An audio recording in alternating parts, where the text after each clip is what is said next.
세종연구소 우정엽입니다. 오늘은 정성장 세종연구소 통일전략연구실장을 모시고 최근 있었던 북미 정상회담 개최 합의에 관해서 이야기를 나눠보도록 하겠습니다. 박사님 안녕하세요. 네, 안녕하세요. 네, 지난 워싱턴 현지 시각으로 3월 8일 정의용 국가안보실장 등 한국 대표단이 트럼프 대통령을 만나서 남북 합의안에 대해서 설명을 하고 또 그 자리에서 트럼프 대통령이 북한의 정상회담 제의를 받아들였습니다.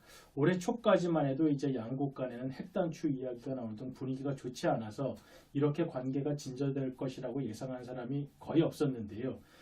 북한이 이렇게 미국에게 전격적으로 정상회담을 제안한 배경은 어떻게 보시는지요? 올해 초까지만 해도 북한과 미국은 핵단추를 가지고 쌍방을 위협했습니다. 그러던 북한이 갑자기 북미 정상회담 개최를 제안한 데에는 문재인 대통령의 지속적이고도 끈질긴 대미 및 대북 설득과 중재 노력, 그리고 트럼프 행정부의 최대 압박과 관여 정책으로 인한 북한의 국제적 고립 심화, 중국의 적극적인 대북 제재 협조, 그리고 국제사회 초고강도 대북 제재로 인한 북한의 경제적 파탄을 막기 위한 김정은 위원장의 결단 등이 복합적으로 작용했다고 볼 수 있습니다. 문재인 대통령이 김정은 위원장에게 북미 간의 탐색적 대화를 넘어서는 북미 정상회담 주선을 제안했다면 이것은 김정은 위원장에게 뿌리치기 어려운 유혹이었을 것입니다. 과거 2000년에 김정일 총비서는 김대중 대통령의 지원하에 클린턴 대통령과 정상회담 개최에 합의했습니다. 그러나 동년 말 공화당의 부시 후보가 대통령에 당선되면서 북미 정상회담은 성사되지 못했습니다. 만약 김정은 위원장이 트럼프 대통령과 최초의 북미 정상회담을 개최하게 된다면 이는 그의 부친도 이루지 못한 북미 정상회담 개최의 꿈을 실현하게 되는 것입니다. 예, 말씀하신 대로 아주 역사적인 회담이 될 것 같습니다. 그래서 양국 간에 일단 정상회담을 하겠다고는 했는데 실제로 정상회담이 성공적으로 이루어지기 위해서는 여러 가지 준비가 필요할 것 같습니다. 어떠한 준비 과정이 필요할 거라고 생각하시는지요? 먼저 북미 양 정상이 만나기 전에 양측에서 외교 관련 엘리트들 간에 서로 사전 조율 과정이 필요하다고 할 수 있습니다. 그래서 북한에서는 리수영 외교 담당 당중앙위원회 부위원장 또는 리용호 외무상을 단장으로 하고 김여정을 특사로 하는 대표단을 미국에 보낼 수 있습니다. 그리고 미국에서는 맥메스터 국가안보회의 보좌관이나 아니면은 틸러슨 국무장관을 평양에 파견할 수도 있을 것입니다. 이런 과정을 통해서 북미 간에 무엇보다도 정상회담 개최 장소에 대한 합의가 이루어지고 그리고 북미 간의 타이완에 대한 조율이 이루어지게 되면은 정상회담이 성공적인 결과를 얻게 될 것으로 예상됩니다. 예, 말씀하신 대로 이제 실무진 간의 의제를 조율하는 과정이 필요할 것으로 보이는데요. 그렇게 된다면은 미국과 북한의 정상회담은 어떠한 의제로 열릴 가능성이 높고 또 어떠한 결과물이 있을 거라고 생각을 하시는지요?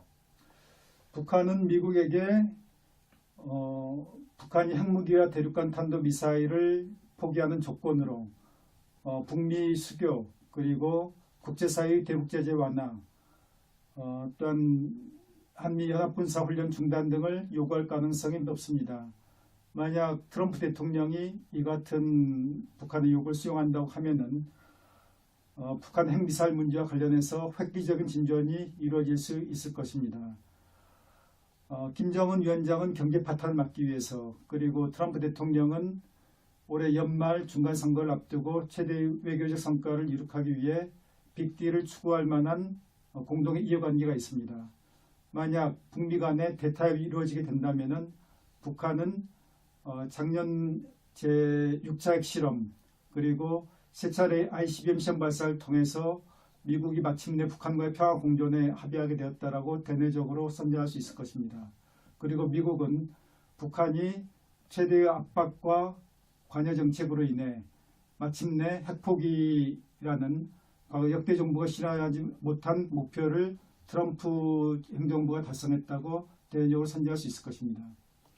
예, 말씀하신 대로 미국과 북한 간의 정상회담이 성공적으로 마무리가 된다면 그 다음에 이제 어떤 수순이 있을까요? 그리고 그러한 과정이 동북아의 지정학에 미치는 영향은 어떻게 될 것으로 보시는지요?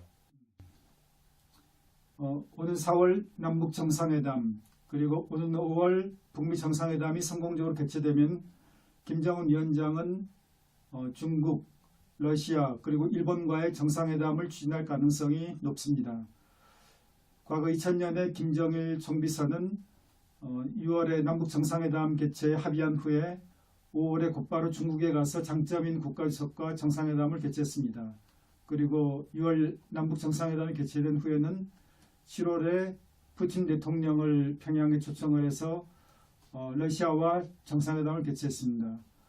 이후 북한은 미국과 정상회담을 추진했지만은 당시 성공하지 못했고 2002년과 2004년에는 일본과 정상회담을 개최했지만 수교에 이르지 못했습니다. 만약 북미 정상회담을 통해 북미 수교가 이루어지고 북일 정상회담을 통해 북일 수교가 이루어진다면은 문재인 대통령은 과거 김대중 대통령이 제시했으나 이루지 못한 한반도 냉전구조 해체의 구상을 실험하게 된 셈입니다. 그리고 김정은으로서는 그의 부친 김정일이 이루지 못했던 북미 그리고 이제 북일 수교라는 최대 외교적 성과를 거두는 것이 될 것입니다. 네, 그 북한과 미국 간의 정상회담을 하자는 그러한 원칙적인 이야기에는 합의를 했지만 북한에서는 여전히 관영 언론을 통해서 핵 보유의 정당성 그리고 제재 부당성에 대해서 이야기하고 있습니다.